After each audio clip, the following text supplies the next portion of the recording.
Hello, नमस्कार। क्या हाल चाल है? तो अभी तक हमारी दो क्लासेस हो चुकी हैं फिजिक्स के फर्स्ट सेमेस्टर ऑफ बीएससी, जिसमें हमारी यूनिट फर्स्ट चल रही थी वेक्टर अलजेब्रा, यानी कि बीजगणितीय सदिश। इसके दो लेक्चर हो गए। पहला जो पार्ट हमारा लेक्चर का था उसमें हमने सिलेबस की बात की थी, सिलेबस को डिस्कस किया था कि जो हमारा सिलेबस है फर्स्ट सेमेस्टर का, इसको दो पार्ट में डिवाइड किया गया है, जिसमें से एक पार्ट ए था, दूसरा पार्ट बी था। पार्ट ए था बेसिक मैथमेटिकल फिजिक्स था, और जो सेकंड पार्ट बी था Newtonian mechanics and wave motion था। तो इसमें से हमने फर्स्ट पार्ट ए स्टार्ट किया था, मैथमेटिकल फिजिक्स वाला, जिसकी यूनिट हम पढ़ रहे हैं फर्स्ट, वेक्टर अलजेब्रा। इसका एक लेक्चर हो गया है, जिसमें हमने स्टार्ट किया था मेजरमेंट यानी मापन से।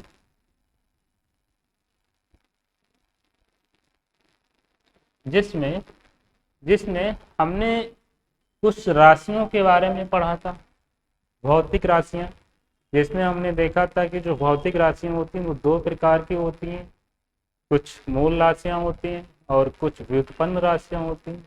मूल राशियां वो होती हैं जिनका सेल्फ एग्जिस्टेंस होता है, मतलब जो स्वतः अपने ऊपर ही निर्भर होती हैं, जिसको इकोलॉजी के टर्म्स में हम कहते हैं स्वपोषी, मतलब वो सेल्फ डिपेंडेंट होती हैं, किसी दूसरे पर निर्भर नहीं करती। दूसरा जो देखा था ड्राइव्ड क्वांटिटीज यानी कि व्युत्पन्न राशियां, वो क्या होती हैं, वो मूल राशियों के सहयोग से ही बनती हैं। मूल राशियों की बात की जाए तो हमने देखा था उसमें कि तापमान आता है, द्रव्यमान आता है, समय, वैद्युत धारा, ठीक है, और ज्योति तीव्रता हो गई, पदार्थ की मात्रा हो गई। इस प्रकार से कुल मिलाकर के 7 मूल राशियां होती हैं जो हमने पढ़ी। उसके बाद हमने व्युत्पन्न राशियां देखी थी, जिसमें व्युत्पन्न राशियां कई होती हैं।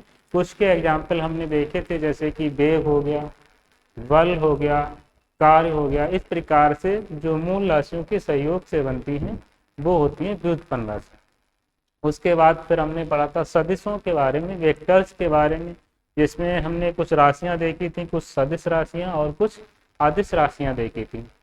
अदिश राशियां वे होती हैं जिसमें केवल परिमाण यानी कि मैग्नीट्यूड होता है, उनमें डायरेक्शन नहीं होती है। और जो सदिश राशियां होती हैं उनमें मैग्नीट्यूड भी होता है और डायरेक्शन भी होती है।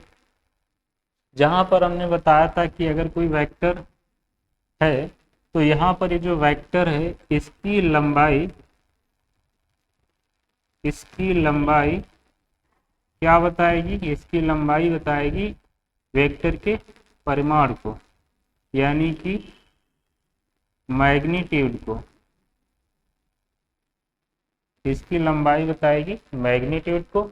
और इस वेक्टर की जो डायरेक्शन होगी, इस वेक्टर की जो डायरेक्शन होगी यानी दिशा होगी, वो क्या बताएगी, वो हमारी उस फिजिकल क्वांटिटी की डायरेक्शन को बताएगी, यानी जो हमारी राशि है यहाँ पर उसकी दिशा को बताएगी, राशि की दिशा को बताएगी। हमने देखा था। तो हमने देखा कि वेक्टर क्वांटिटीज होती हैं, कुछ स्केलर क्वांटिटीज होती हैं। स्केलर क्वांटिटीज जिसमें ओनली मैग्नीट्यूड होता है, और जो वेक्टर क्वांटिटीज होती हैं उनमें मैग्नीट्यूड के साथ साथ डायरेक्शन भी होती है। उसके बाद हमने बात की थी वेक्टर्स के टाइप की, टाइप ऑफ वेक्टर, जिसमें हमने वेक्टर के प्रकार यानी सदिशों के प्रकार देखे थे, जिसमें हमने पढ़ा था कि यूनिट वेक्टर्स होते हैं, पैरेलल वेक्टर्स होते हैं, नेगेटिव वेक्टर्स होते हैं, अपोजिट वेक्टर्स होते हैं, शून्य वेक्टर हैं, कुछ ऑर्थोगोनल लॉन्जिट्यूडिनल यूनिट वेक्टर्स के बारे में देखा, पोजीशन वेक्टर हमने देखा, और डिस्प्लेसमेंट वेक्टर भी देखा। इस प्रकार से मैंने बताया था कि वेक्टर कई प्रकार के होते हैं, लेकिन जो हमारे लिए इम्पॉर्टेंट है हम उनको पढ़ेंगे। उसमें से 2-3 के एक्सप्लेनेशन के साथ हम आज देखेंगे, जैसे कि डिस्प्लेसमेंट वेक्टर हो गया, पोजीशन वेक्टर हो गया। उसके बाद हम इसकी कंपोनेंट फॉर्म भी देखेंगे। तो चलिए स्टार्ट करते हैं आज के लेक्चर को। तो जैसा कि आप देख रहे हैं ये हमारा चल रहा है syllabus physics for BSc first semester, जिसमें हम पढ़ रहे हैं यूनिट फर्स्ट वेक्टर अलजेब्रा। तो आज के टॉपिक में हमें क्या देखना है? आज का टॉपिक है हमारा addition and subtraction of vectors, यानी कि जो वेक्टर्स होते हैं, जो सदिश होते हैं, उनको जोड़ते कैसे हैं और उनको घटाते कैसे हैं। यानी कि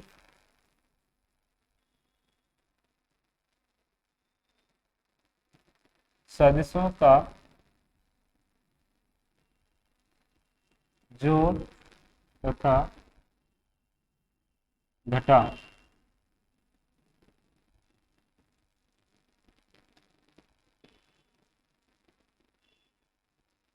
तथा घटाव। यहाँ पर हम देखेंगे कि जो सदिश होते हैं उनको कैसे जोड़ेंगे और कैसे घटाएंगे। तो चलिए स्टार्ट करते हैं। तो बात की जाए इनके जोड़ने या घटाने की, तो यहाँ पर कुल मिलाकर के 3 रूल निकल करके आते हैं, 3 मेथड निकल करके आते हैं, यानी कि 3 नियम है। इसके 3 नियम, जिसमें से हमारा जो पहला नियम है मैथमेटिकल लॉ, इसको हिंदी में बोलते हैं गणितीय विधि या नियम। गणितीय विधि।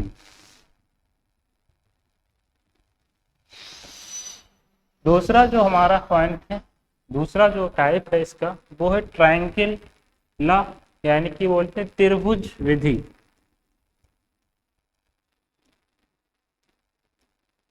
त्रिभुज विधि या त्रिभुज नियम। और जो तीसरा हमारा नियम है पैरेललोग्राम लॉ, यानी इसको बोलते हैं समांतर चतुर्भुज विधि। समांतर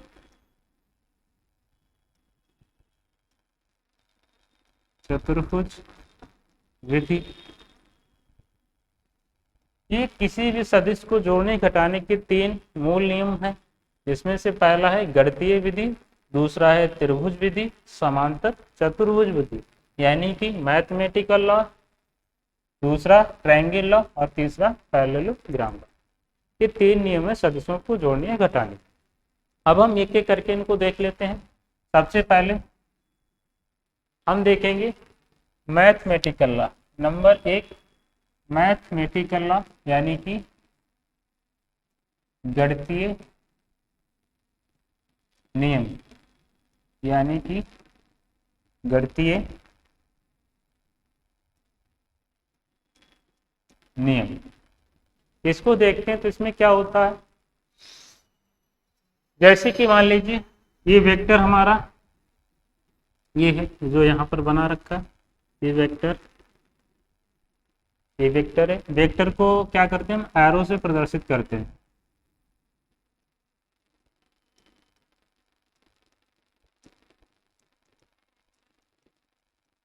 एरो से, ठीक है।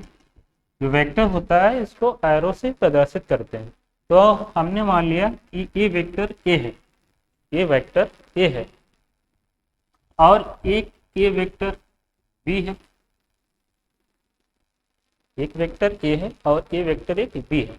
तो इधर वाला अगर हम इन दोनों को मिला देते हैं इस साइड को, तो ये रिजल्टेंट वेक्टर हो जाता है। एक रिजल्टेंट वेक्टर यानी इन दोनों का परिणामी हो जाता है, इन दोनों का परिणामी वेक्टर हो जाता है। तो यहाँ पर कहने का मतलब ये गणितीय विधि हमें क्या बताएगी कि इन दोनों का जो योग होगा या इन दोनों का जो घटाव होगा, यानी इनका एडिशन या इनका सब्सट्रैक्शन इसके रिजल्टेंट के बराबर होता है, यानी इसके परिणामी के बराबर होता है। चाहे ऐड करें चाहे सब्सट्रैक्ट करें, आना रिजल्टेंट ही है। तो जो रिजल्टेंट होगा वो इन दोनों को या तो एडिशन के बराबर होगा या इनके सब्सट्रैक्शन के बराबर होगा। तो देख लेते हैं। सबसे पहले बात की जाए तो हम यहाँ पे लिख देते हैं कि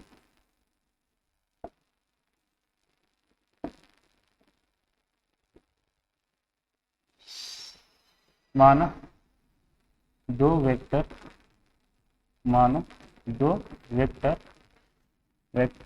ए तथा वी हैं। दो वेक्टर ए तथा वी हैं, जिसमें अब हम देखें कि इनको ऐड कैसे करें। तो ये तो हो जाएगा इनका addition, addition of vector, hello दोस्तों, नमस्कार। एडिशन ऑफ अन्य भी वेक्टर। नाम से कई क्योंकि सारे यहाँ नाम हैं, पर क्या है, जैसे ये आप जो रिजल्टेंट है ये हॉरिजॉन्टल से कुछ कोण बना रहा है, इधर देखेंगे तो ये भी कुछ कोण बनाएगा।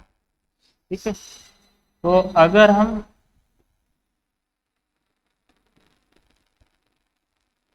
यहाँ पर अगर ये अल्फा कोण बनाएगा तो यहाँ हॉरिजॉन्टल से थीटा कोण बना रहा है, यानी जो वेक्टर भी है वो हॉरिजॉन्टल से थीटा कोण यानी क्षैतिज से थीटा कोण पर है, और इधर रिजल्टेंट और फर्स्ट वेक्टर के बीच अल्फा कोण है। तो यहाँ पर अगर देखें इन दोनों वेक्टर्स को जोड़ेंगे, वेक्टर ए और वेक्टर वी, इन दोनों को जोड़ेंगे तो हमें मिलेगा ये वेक्टर आर, यानी कि वेक्टर आर किसके बराबर होगा, ये vector A plus vector B के बराबर होगा। अब इनका मान कैसे निकलेगा, तो मान निकालने के लिए ये सब हमने इंटर में पढ़ा है, फर्स्ट ईयर में या इंटर में पढ़ा होगा, जहां पर एक फार्मूला आता है इस टाइप से, वेक्टर ए का स्क्वायर प्लस वेक्टर बी का स्क्वायर प्लस का 2ab cos theta. Cos theta क्यों आया, क्योंकि यहाँ से थीटा कोण बनाते हुए रखा गया, तो हमारे पास एक तो आधार है, दूसरा कार्ड है। ठीक है, यानी एक बेस है, दूसरा हाइपोटेनस है। यहाँ पर परपेंडिकुलर हमारे पास है नहीं, तो जो हमारे पास है उसके हिसाब से अगर देखें, जब अगर हमारे पास हाइपोटेनस उपलब्ध होता है और जब हमारे पास बेस होता है तो वहां पर हम कॉस थीटा का फार्मूला लगाते हैं, इसीलिए यहाँ पर आता है 2ab कॉस थीटा। तो ये होता है, दोनों को गणितीय विधि के माध्यम से जब हम हल करते हैं, इसका रिजल्टेंट हम गणितीय विधि से निकालते हैं, तो उसका फार्मूला बनता है ये वेक्टर ए का रूट वेक्टर ए का square plus root vector B का square plus 2ab cos theta. अब हम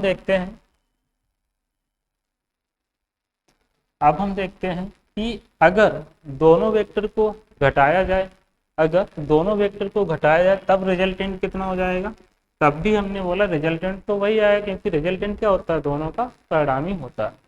तो यहाँ पर इन दोनों को अगर घटा दें, ये वेक्टर ए है और ये वेक्टर बी है, तो यहाँ पर फार्मूला क्या बनेगा, यहाँ पर फार्मूला बनेगा वेक्टर ए का स्क्वायर प्लस वेक्टर बी का square minus 2ab cos theta.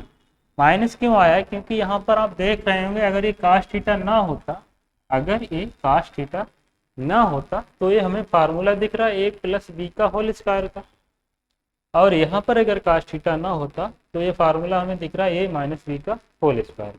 तो इसीलिए यहाँ पर आया कास थीटा, इसलिए आता है क्योंकि ये जो रिजल्टेंट है ये हॉरिजॉन्टल से कुछ एंगल बनाते हुए रखा हुआ है, कुछ एंगल बना रहा है हॉरिजॉन्टल से, और जब कोई भी हॉरिजॉन्टल से कुछ एंगल बनाते हुए लिखा जाता है, रखा होता है, तब वहां पर उसकी साइन या कोसाइन को लिया जाता है। साइन थीटा या कॉस थीटा को हम लेकर के चलते हैं ताकि उसकी रियल वैल्यू निकाल सके, इसलिए यहाँ पर यूज होता है। तो इसको हम बोलेंगे सब्सट्रैक्शन, सब्सट्रैक्शन ऑफ वेक्टर,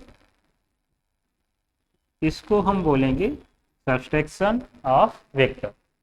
उसके बाद देखें, अगर इनकी डायरेक्शन हमें निकालनी है, यानी ये जो रिजल्टेंट वेक्टर है इसकी अगर डायरेक्शन निकालनी है तो क्या करेंगे, तब उसके लिए फार्मूला आता है डायरेक्शन निकालने के लिए,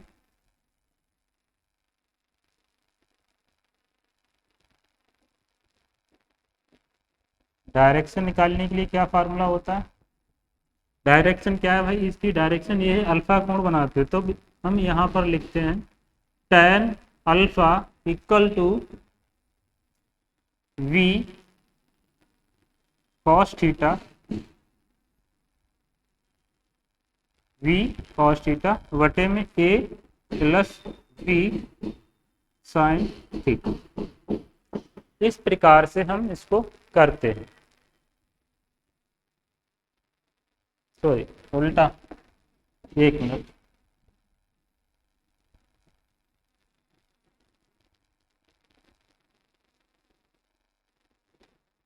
ये होता है v साइन थीटा बटे में a प्लस का v कॉस थीटा, क्योंकि tan थीटा का आपने फार्मूला पढ़ा होगा, क्या होता है साइन थीटा बटे में कॉस थीटा। तो ये वहाँ से निकल करके आता है v साइन थीटा बटे में a plus v cos theta, tan alpha equal to v sine theta बटे में a plus v cos theta. तो ये हमारा होता है डायरेक्शन निकालने का फार्मूला। यहाँ पर अगर अल्फा की डायरेक्शन निकाली जाए tan अल्फा, क्योंकि tan ट्रिग्नोमेट्री में हमने पढ़ा है, tan का फार्मूला क्या होता है, अगर tan थीटा है तो क्या हो जाएगा साइन थीटा अपान में कॉस थीटा।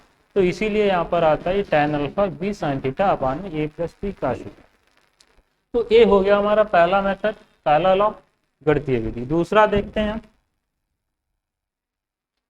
ट्रायंगल लॉ, किसको बोलते हैं त्रिभुज विधि। त्रिभुज विधि, त्रिभुज विधि क्या कहती है, त्रिभुज विधि क्या कहती है, ये कहती है कि मान लीजिए एक कोई एक वेक्टर है, दूसरा वेक्टर अगर ऐसे रखा हुआ है, तब इनका रिजल्टेंट क्या हो जाएगा, तब इनका रिजल्टेंट हो जाएगा, और सीधा नहीं इसको सीधा कर लेता हूं,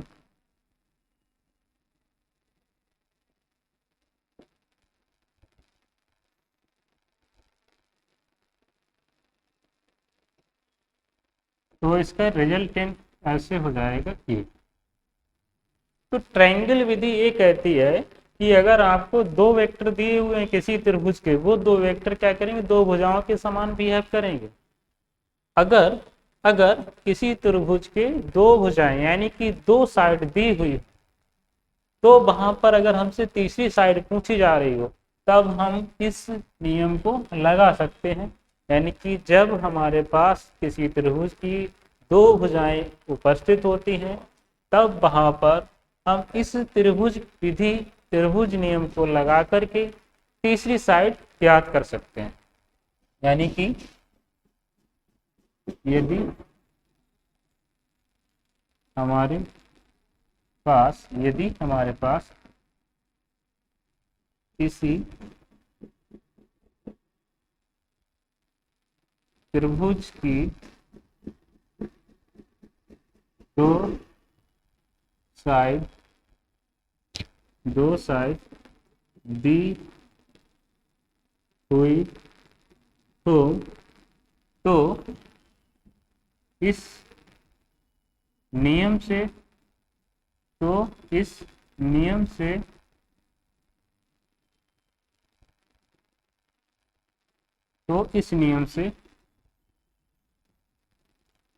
तीसरी साइड ज्ञात कर सकते हैं। तब हम इस नियम से क्या कर सकते हैं, तीसरी साइड ज्ञात कर सकते हैं। अब मान लीजिए कि माना ये वेक्टर ए है और ये वेक्टर बी है, तो ए इन दोनों का रिजल्टेंट वेक्टर होगा। भाई ए जो होगा रिजल्टेंट वेक्टर होगा इन दोनों का, क्योंकि अभी हम पीछे पढ़ चुके हैं मैथमेटिकल लॉ में। तो ए क्या होगा, रिजल्टेंट। अगर हम इसको मान लेते हैं वेक्टर सी है, तब क्या होगा दोस्तों, तब हो जाएगा vector A plus vector B बराबर वेक्टर सी। ये है हमारा त्रिभुज नियम।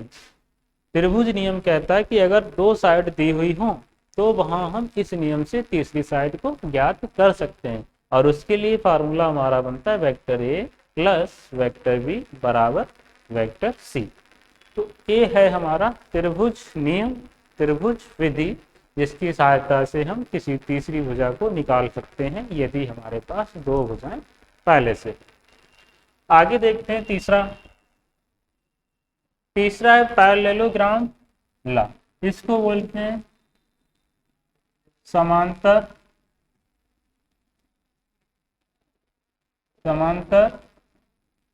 चतुर्भुज विधि या नियम।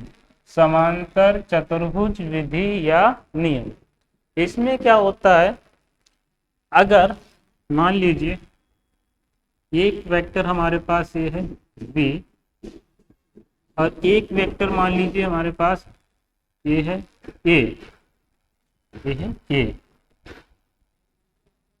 तो इन दोनों का जो रिजल्टेंट होगा वो ऐसे इसके डायगोनल को बताएगा, इसके डायगोनल को बताएगा। मैं थोड़ा और कलर ले लेता हूँ यहाँ पे ताकि स्पष्ट दिखे। ये है ऐसे, तो यहाँ से ऐसे ये डायगोनल जाएगा। और समांतर चतुर्भुज क्यों बोला गया इसको, इसमें हम करते क्या है, ये जो हमारी भुजा है और एक ए वाली, इसके समांतर हम दूसरी भुजाओं को बना देते हैं। इसके समांतर भुजा क्या होगी, ऐसे होगी, इतनी ही रहेगी, और एक भुजा इसके समानांतर बना देते हैं हम ऐसे। अब देखिए समांतर चतुर्भुज बन गए, क्योंकि समांतर चतुर्भुज क्या होता है, आमने सामने की भुजाएं, ये भी एक प्रकार का रेक्टेंगल होता है, आमने सामने की भुजाएं बराबर होती हैं। तो यहाँ पर ये जो वेक्टर भी है ये भी वेक्टर भी हो जाएगा, और ये जो वेक्टर ए है ये भी वेक्टर ए हो जाएगा। तो यहाँ से बन गया ये समांतर चतुर्भुज। तो ए वाली जो हमारी भुजा है ये इसका डायगोनल हो जाएगा, यानी, और यही डायगोनल क्या हो जाएगा, इसका रिजल्टेंट हो जाएगा। अगर इसको हम आर लिख देते हैं रिजल्टेंट को, तब यहाँ पर ये दोनों भुजाओं का डायगोनल ही इसके रिजल्टेंट को रिप्रेजेंट करेगा, यानी कि वेक्टर ए और वेक्टर वी का रिजल्टेंट इसके डायगोनल को ही रिप्रेजेंट करेगा। ठीक है, तो यहाँ पर नियम क्या बनता है कि अगर कोई हमारे पास दो वेक्टर दिए हुए हैं, कोई हमारे पास दो वेक्टर दिए हुए हैं, तो वहां पर अगर हम समांतर चतुर्भुज को क्रिएट कर लेते हैं, तब यहाँ पर इसका रिजल्टेंट क्या होगा, इसके डायगोनल को रिप्रेजेंट करेगा। और यहाँ पे फार्मूला क्या बनेगा, जो वेक्टर ए है प्लस वेक्टर बी है वो हो जाएगा वेक्टर आर के, यानी दो डायगोनल का सम, सॉरी दो वेक्टर का सम उसके डायगोनल के बराबर होगा। तो ये होता है हमारा फार्मूला समांतर चतुर्भुज विधि से। तो ये हो गए हमारे तीनों नियम, जिसमें पहला हमने देखा मैथमेटिकल फिजिक्स, दूसरा हमने देखा ट्रायंगल मेथड, और तीसरा हमने देखा है पैरेललोग्राम लॉ, यानी कि समांतर चतुर्भुज नियम। आगे देखते हैं दोस्तों,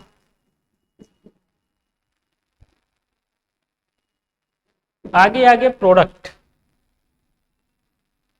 प्रोडक्ट का मतलब होता है गुणा, प्रोडक्ट का मतलब होता है गुणा। अब गुणा किसकी होगी, गुणा होगी जो हमारे स्केलर्स क्वांटिटीज हैं और जो वेक्टर्स होते हैं उनकी गुणा होगी। लेकिन इसमें थोड़ा डिफरेंट होता है कि स्केलर की जो मल्टीप्लाई जो प्रोडक्ट होता है उसको हम स्केलर प्रोडक्ट बोलते हैं या डॉट प्रोडक्ट भी बोल देते हैं, और जो वेक्टर्स होता है उसकी प्रोडक्ट को हम वेक्टर प्रोडक्ट बोलते हैं या क्रॉस प्रोडक्ट भी बोल देते हैं। अब होता क्या है इसमें, ऐसा क्यों है, तो ऐसा इसलिए होता है क्योंकि हमने शुरुआत में ही डिफरेंस बताया, जो स्केलर क्वांटिटी होती है उनमें होता है केवल मैग्नीट्यूड, और जो वेक्टर क्वांटिटी होती है उसमें मैग्नीट्यूड के साथ साथ डायरेक्शन भी होती है, मैग्नीट्यूड के साथ साथ डायरेक्शन भी होती है।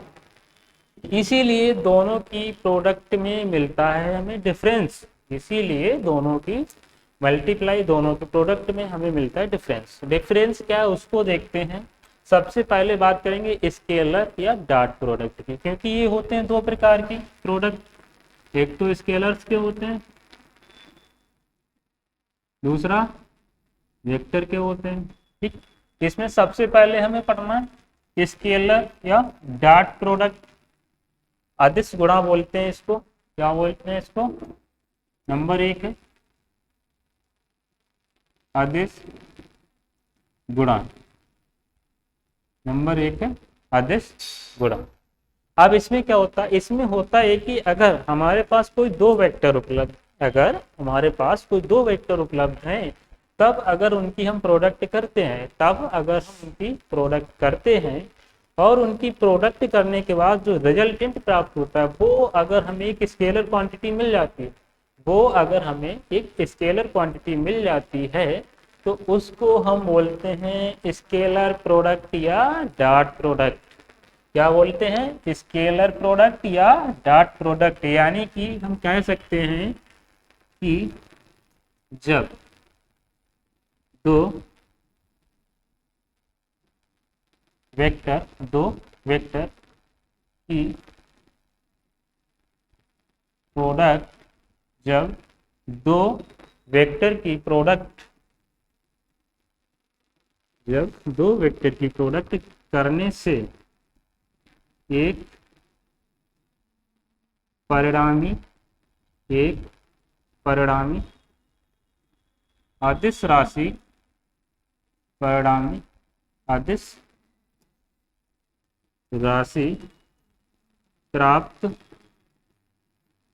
होती है, परिणामी अदिश राशि प्राप्त होती है, तो इसे अदिश गुणा या डॉट या स्केलर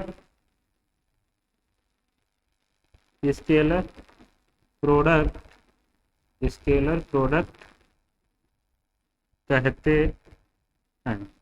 तब इसे स्केलर या डॉट प्रोडक्ट कहते हैं। इसमें होता क्या है, मान लीजिए एक वेक्टर ए है और एक वेक्टर बी है, एक वेक्टर ए है और एक वेक्टर बी है।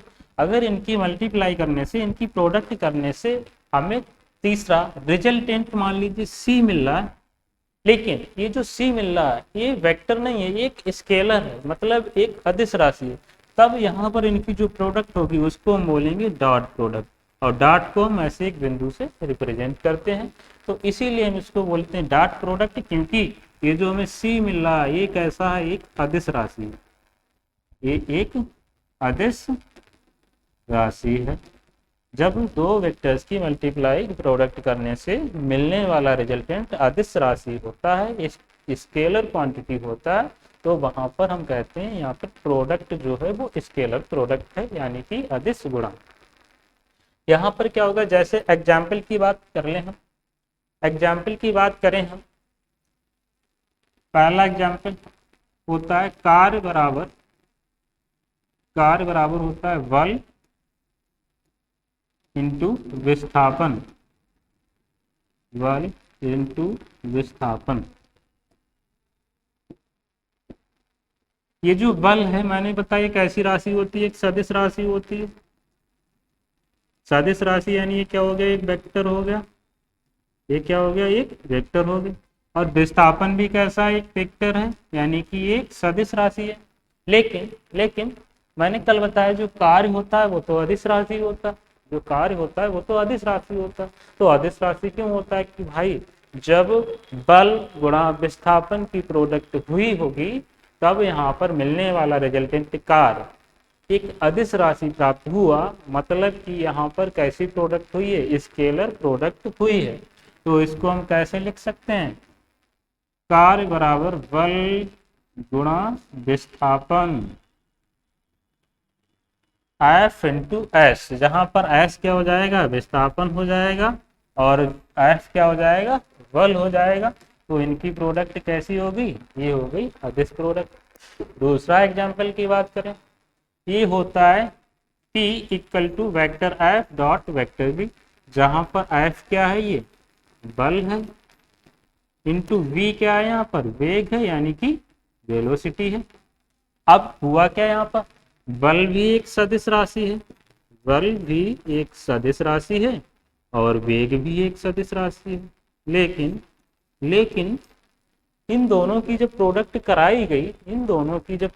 कराई गई, तो यहाँ पर जो हमें रिजल्टेंट मिला है P, इसको बोलते हैं क्षमता, इसको बोलते हैं क्षमता या शक्ति। कोई भी कार्य कर रहे हैं, उस कार्य को किस गति से कर रहे हैं, दोनों की मल्टीप्लाई, दोनों का प्रोडक्ट किसके बराबर होगा, क्षमता का। क्षमता क्या है यहाँ पर, अदिश राशि, क्योंकि क्षमता में डायरेक्शन नहीं है, इसमें क्या होता है, मैग्नीट्यूड होता है, परिमाण होता है। इसी प्रकार से जो कार्य होता है इसमें भी डायरेक्शन नहीं होता है, इसमें होता है मैग्नीट्यूड। और मैग्नीट्यूड होने के कारण ये क्या बन जाते हैं, स्केलर क्वांटिटी बन जाते हैं। तो यहाँ पर बल इंटू वेग, बल इंटू वेग की जब प्रोडक्ट कराई गई तो यहाँ पर हमें मिला है क्षमता यानी कि शक्ति। तो इसका फार्मूला होता है P equal to vector F dot vector V। तो ये है हमारा एग्जाम्पल, ये है हमारा एग्जाम्पल। और अगर हम बात कर लें तो तीसरा एग्जाम्पल, पहला, दूसरा, तीसरा एग्जाम्पल, फाई इक्वल टू होता है vector V dot vector A, जहां पर ये क्या है, चुंबकीय क्षेत्र हो गया, ये हो गया चुंबकीय क्षेत्र यानी कि मैग्नेटिक फील्ड, और ये वेक्टर ए है, ये क्या हो गया क्षेत्रफल यानी कि एरिया। यानी कि कोई भी चुंबकीय क्षेत्र है, कोई भी चुंबकीय क्षेत्र है और वहां पर एक वैद्युत फ्लक्स रखा हुआ है, ठीक है, वैद्युत फ्लक्स का क्षेत्रफल ए से होकर के वैद्युत फ्लक्स गुजर रहा है, मतलब वहां पर कोई एक सरफेस रखी हुई है, सॉरी मैं वैद्युत फ्लक्स, वहां पर कोई सरफेस है ए क्षेत्रफल की, उस सरफेस से वैद्युत फ्लक्स निकल रहा है, तो वहां पर जो वैद्युत फ्लक्स होगा वो चुंबकीय क्षेत्र तथा उस सरफेस के क्षेत्रफल के प्रोडक्ट के बराबर होगा। तो इसीलिए हम इसको बोलेंगे phi equal to V A, यानी कि वैद्युत फ्लक्स बराबर होता है vector V dot vector A के।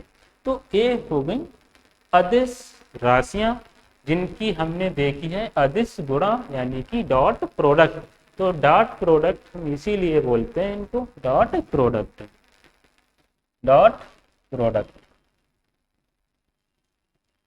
क्योंकि यहाँ पर दो सदस्यों की प्रोडक्ट से मिलने वाला रिजल्टेंट एक स्केलर होता है। अब नेक्स्ट हम देखेंगे वेक्टर प्रोडक्ट जिसको बोलते हैं क्रॉस प्रोडक्ट, वेक्टर प्रोडक्ट जिसको हम बोलते हैं क्रॉस प्रोडक्ट, ये दूसरा पार्ट है। सदिश गुणा बोलेंगे इसे बोलेंगे सदिश गुणा, क्या बोलेंगे इसे, सदिश गुणा या क्रॉस प्रोडक्ट बोलेंगे इसे, या क्रॉस प्रोडक्ट बोलेंगे। इसमें क्या होगा,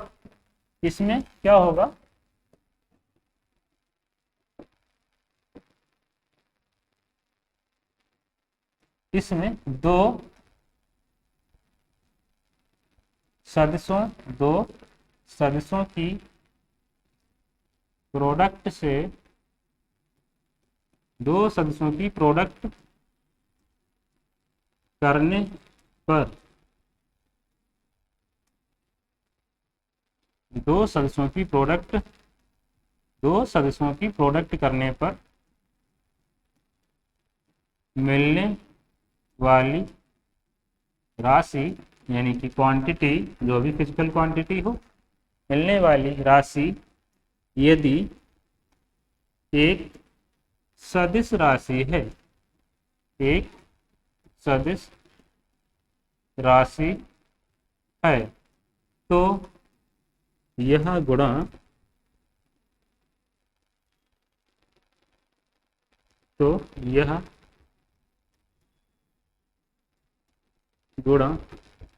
वेक्टर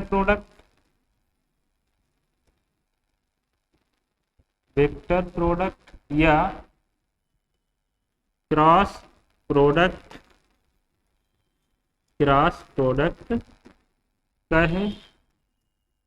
कहलाती है। क्या कहलाती है, क्रॉस प्रोडक्ट कहलाती है।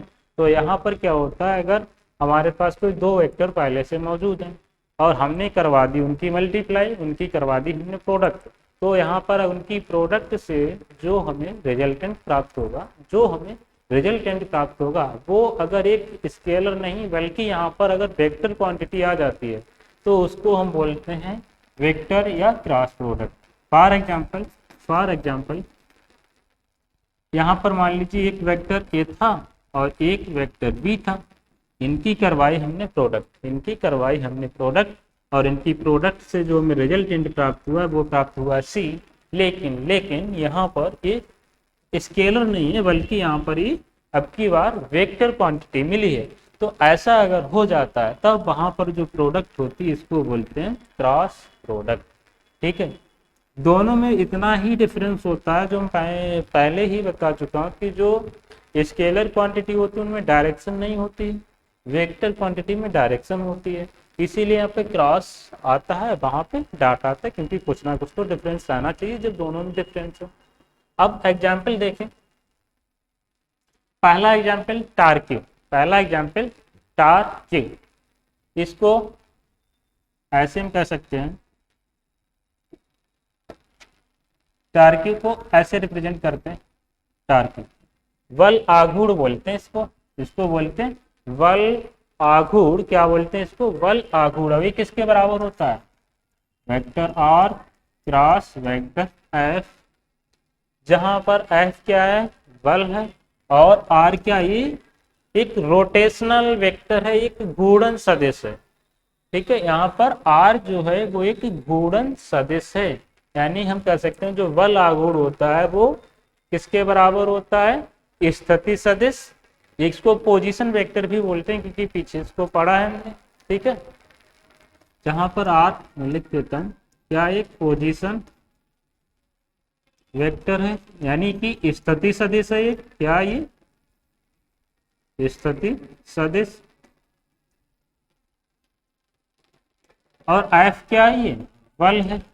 एफ क्या है? ये बल। ये दोनों ही कैसी क्वांटिटी है? Vector quantity. और जब इनकी प्रोडक्ट करवाएगी तो मिलने वाली हमें राशि भी, मिलने वाली राशि ये क्या है? बल आघूर्ण। किसी वस्तु, मतलब जब कोई वस्तु घूमती है तो घूमने पर जो उस पर बल लगता है उसी को हम बोलते हैं बल आघूर्ण। तो यहाँ पर ये हो गया बल आघूर्ण। तो ये बल आघूर्ण भी कैसा है? एक सदिश राशि, क्योंकि जब वो घूमेगा तो उसमें मैग्नीट्यूड भी होगा और उसकी डायरेक्शन भी होगी। डायरेक्शन क्यों होगी? क्योंकि वो घूम रहा है तो किसी ना किसी डायरेक्शन में घूमेगा, इसीलिए ये क्या हो गया? एक सदिश राशि हो गई। तो ये हो गया इसका एक एग्जाम्पल। नेक्स्ट बात करें, नेक्स्ट होता है एंगुलर मोमेंटम, जिसको बोलते हैं कोणीय वेग, जिसको बोलते हैं कोणीय वेग। कोणीय वेग क्या होता है? यहां पे लिख लेता हूं, कोणीय वेग को वेक्टर जे से रिप्रेजेंट करते हैं। ये है कोणीय वेग। कोणीय वेग, आपने वेग तो पढ़ा होगा, लेकिन वेग क्या होता है? हमने बताया था जब कोई वस्तु एक समान स्पीड से गति करती है तो वहां पर उसकी जो गति होती है वो उसका वेग कहलाती है, यूनिफॉर्म मोशन।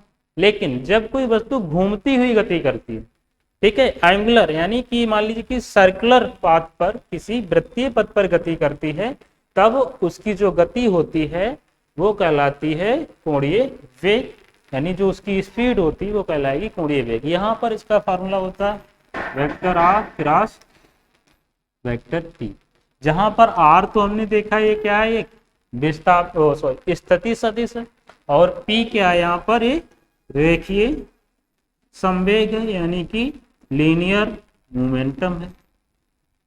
और लीनियर मोमेंटम क्या होता है? वेक्टर पी इक्वल टू होता है एम बी, किसी वस्तु का मास और उसकी वेलोसिटी की मल्टीप्लाई किसके बराबर हो जाती है? रेखीय संवेग के बराबर। तो यहाँ पर दोनों से क्या मिल रहा है? एक कोणीय वेग मिल रहा है। कोणीय वेग भी घूमता हुआ, लेकिन सर्कुलर पाथ पर घूमता है, तो इसमें भी डायरेक्शन होती है, तो इसमें भी डायरेक्शन होती है, इसीलिए क्या हो गया? एक वेक्टर क्वांटिटी हो गया। तो यहाँ पर एक क्रॉस प्रोडक्ट हो जाएगी। अगला कह रहे हैं वेलोसिटी। अगर बात की जाए एंगुलर मोमेंटम, एंगुलर वेलोसिटी कोणीय वेग, एंगुलर वेलोसिटी कोणीय वेग, और P इक्वल टू होता है लीनियर वेलोसिटी, यानी कि रेखीय संवेग। और जहां पे लीनियर वेलोसिटी मतलब रेखीय वेग, अगर दोनों में रिलेशन निकालना हो,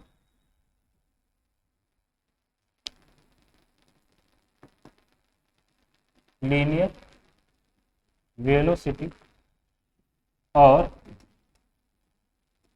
एंगुलर वेलोसिटी, दोनों में रिलेशन अगर हमें निकालना है, दोनों में रिलेशन अगर हमें निकालना है तो यहाँ पर क्या हो जाएगा? लीनियर वेलोसिटी होता है वेक्टर पी, और एंगुलर वेलोसिटी होता है omega, angular velocity omega into R. ये होता है इन दोनों में relation, v equal to R omega भी बोल देते हैं इसको, ठीक है। तो यहाँ पर ये क्या है, एक कोणीय वेग है, ये कोणीय वेग है, और ये क्या है, स्थिति सदिश है, स्थिति सदिश, ये एक स्थिति सदिश है।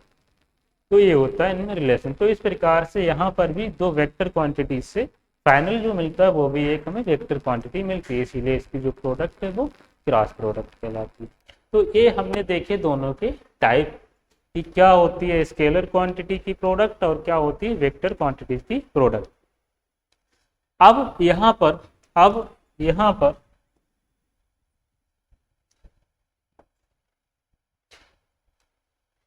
यहाँ पर बनता है एक फार्मूला,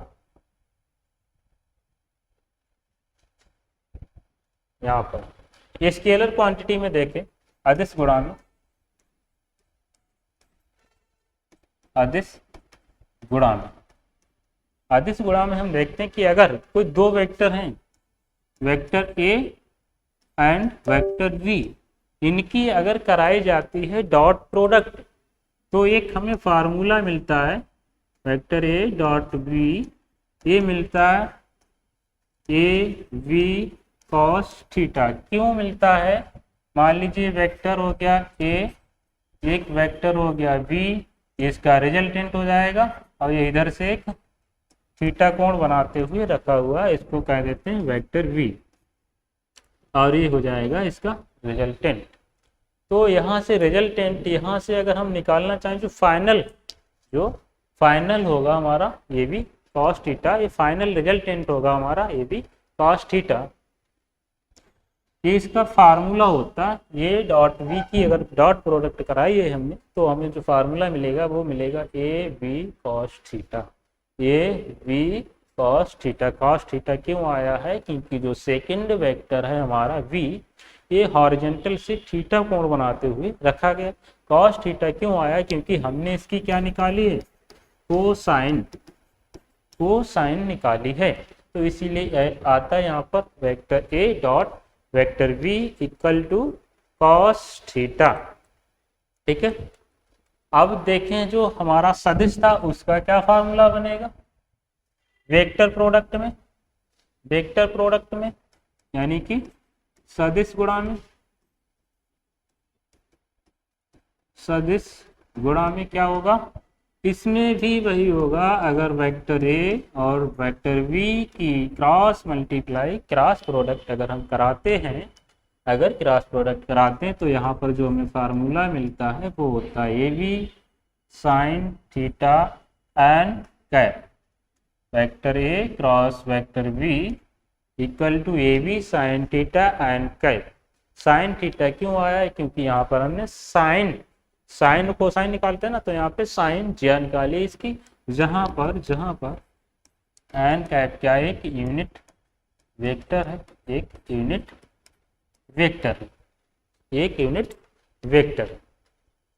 ठीक है। अब आगे हम देखते हैं नेक्स्ट,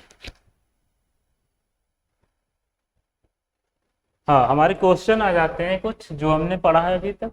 लिखा if two vectors A and B cross product is C, यानी कोई दो वेक्टर हैं ए और बी, उनकी क्रॉस प्रोडक्ट कराने से एक जो रिजल्टेंट हमें प्राप्त हो रहा है वो हो रहा है सी।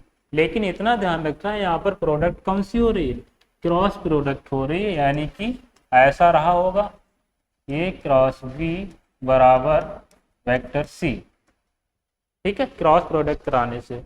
अब यहाँ पर इनके वेक्टर्स दिए हुए हैं कि जो वेक्टर ए है इसकी वैल्यू है आई कैप, ये थोड़ा कैप लगता नहीं है यहाँ पे,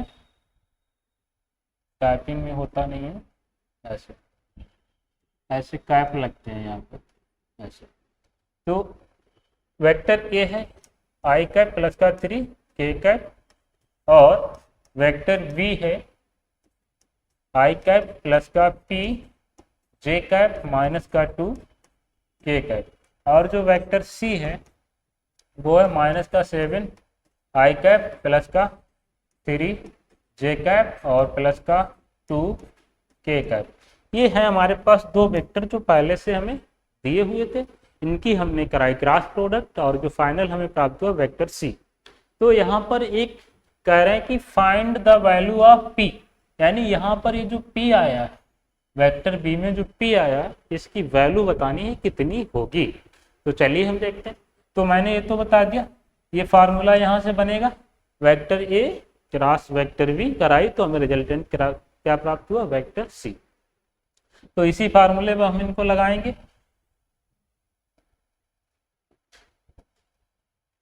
vector A cross vector V, लेकिन अब करेंगे क्या, if two vectors and V cross product is a C, A V और सी तीनों वेक्टर्स हमें दिए हुए हैं, तीनों वेक्टर्स हमें दिए हुए हैं, तब यहाँ पर जो हमने पहला फार्मूला आपको बताया था vector A cross vector B बराबर हम क्या लेते हैं A B sine theta into N cap. N cap एक यूनिट वेक्टर है, एन कैप क्या है एक यूनिट वेक्टर है, इसीलिए यहाँ पर हम क्या करेंगे एन कैप को छोड़ सकते हैं।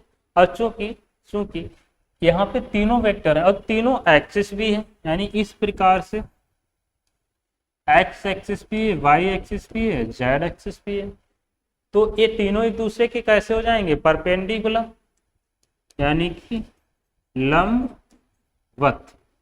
ये कैसे हो जाएंगे लंबवत।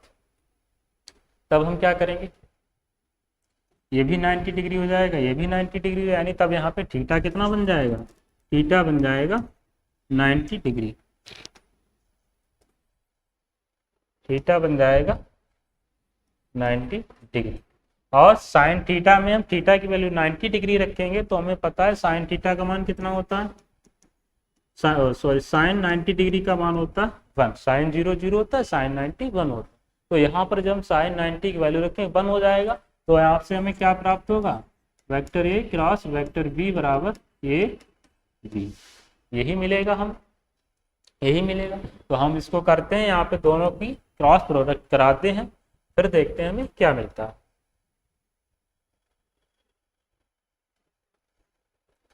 यहीं पे देख लेता हूँ, आई कैप प्लस का 3 ए कैप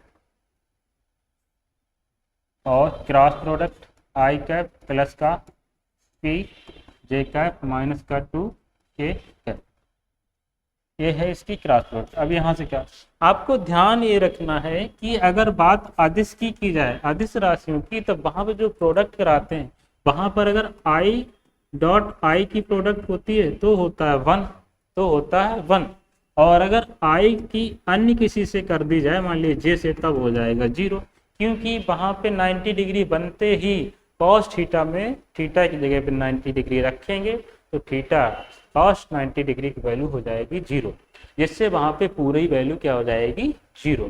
ठीक है, तो वहाँ पे केवल 1 जब आता है जब आई मतलब सेम यूनिट वेक्टर की मल्टीप्लाई की जाए। लेकिन यहाँ सदिश में क्या होता है,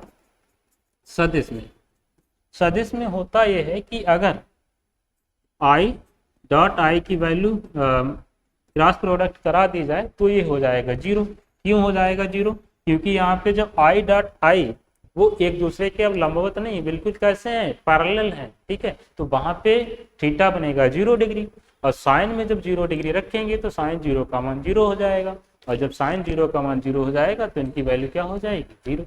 इसीलिए यहाँ पर अगर आई की प्रोडक्ट जैसे हो रही तब बनेगा एक तीसरा के प्रोडक्ट, यानी कि ये मान लीजिए आई है, जे है और एक के है, ऐसे प्रोडक्ट करवा रहे हैं।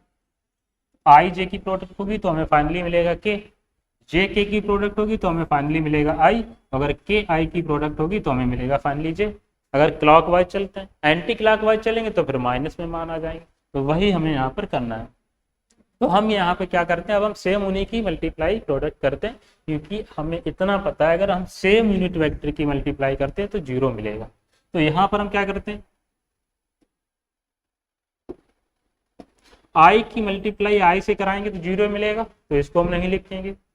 3k की मल्टीप्लाई आई की मल्टीप्लाई हम p जैसे कराते हैं, तो p इंटू आई क्रॉस जे प्लस आई की मल्टीप्लाई हम इससे कराते हैं, तो यहाँ पे हो जाएगा -2i cross k।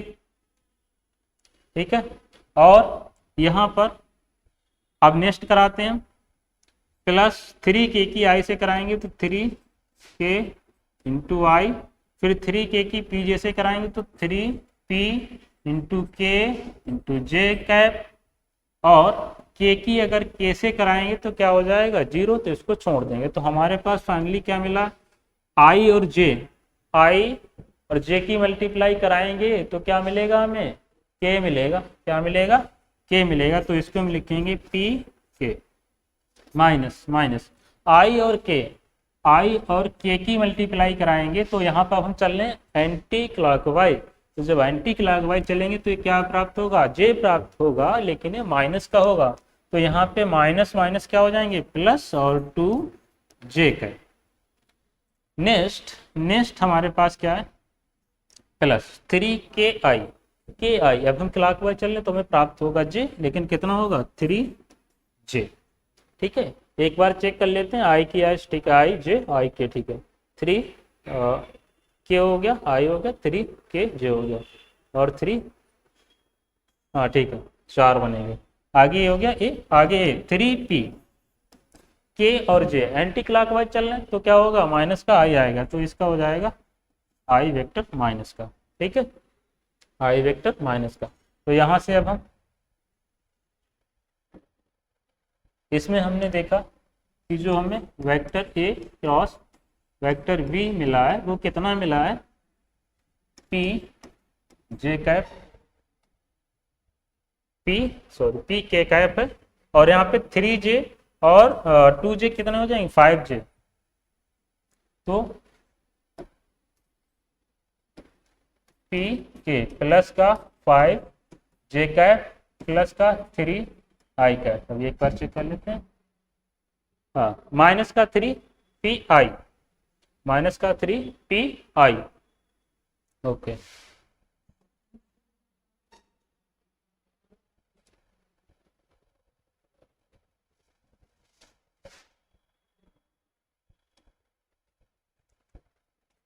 Three P I, इसको और हल करते हैं, p k कैप हो जाएगा प्लस का 5j कैप हो जाएगा, माइनस का यहाँ से i कॉमन लेंगे, 3 माइनस 3 भी कॉमन ले लेंगे तो 1 माइनस का p i कैप। एक बार चेक कर लेते हैं, a और b की हमने कराई है मल्टीप्लाई, तो हमें प्राप्त हुआ है i की i से होगी तो 0 हो जाएगा, और i की j से कराई तो हो गया i इंटू जे, फिर i की k से कराई तो हो गया i माइनस का 2i के। ठीक है, फिर 3k की हमने i से कराई तो हो गया 3ki, और 3k की हमने कराई j से तो हो गया 3pj कैप, 3pj कैप। ठीक है, तो यहाँ पे p कहाँ पर आ रहा, 1 पर। ठीक है, इतना हो गया हमारा। आगे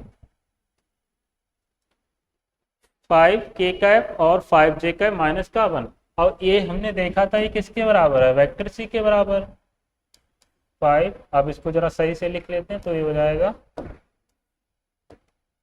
माइनस का 1 माइनस का p i कैप और प्लस का 5j कैप प्लस का p k cap equal to, अब c की वैल्यू क्या थी देख लेते हैं, माइनस का 7i प्लस का 3j प्लस का 2k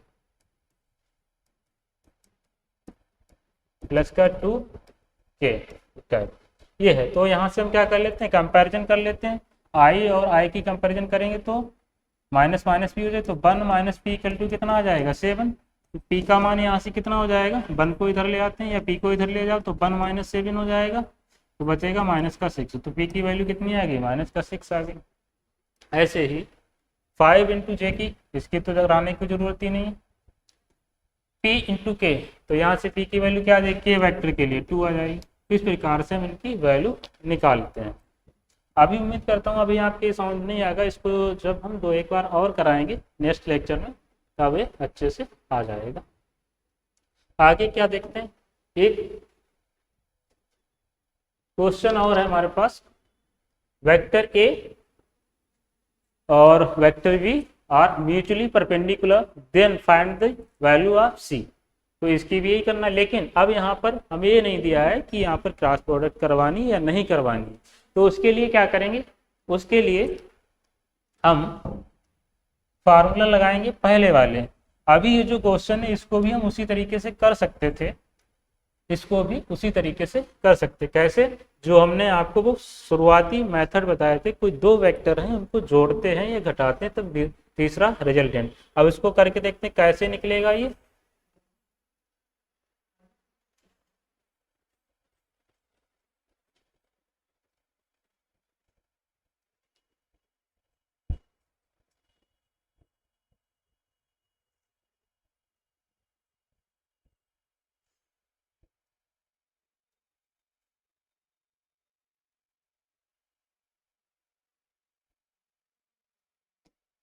तो हमने देखा था कि अगर एक वेक्टर ए है और एक वेक्टर ए है, इनका रिजल्टेंट क्या होगा, अगर ये वेक्टर ए है तो ये वेक्टर बी हो जाएगा और इनका रिजल्टेंट सी हो जाएगा। तब यहाँ अगर हम निकालें तो क्या हो जाएगा, वेक्टर ए प्लस का वेक्टर वी इक्वल टू हो जाएगा वेक्टर सी। ठीक है, टू वेक्टर क्रॉस प्रोडक्ट से। तो इसको जो हमने कराया था उससे भी कर सकते हैं, ठीक है, और इससे भी कर सकते हैं, लेकिन नेक्स्ट वाला जो है हमारा इसको हम इसी से कर सकते हैं, ये वाला भी। तो अभी आपके इस समझ में नहीं आएगा तो कल हम इसको फिर बताते हैं, क्योंकि टाइम ओवर हो रहा है। तो आज की क्लास में इतना ही रखेंगे और इसके बाद हम बात करेंगे कल के लेक्चर में, क्योंकि काफ़ी कुछ बचा है अभी हमारा। तो आज के लिए इतना ही, बस नमस्कार, धन्यवाद।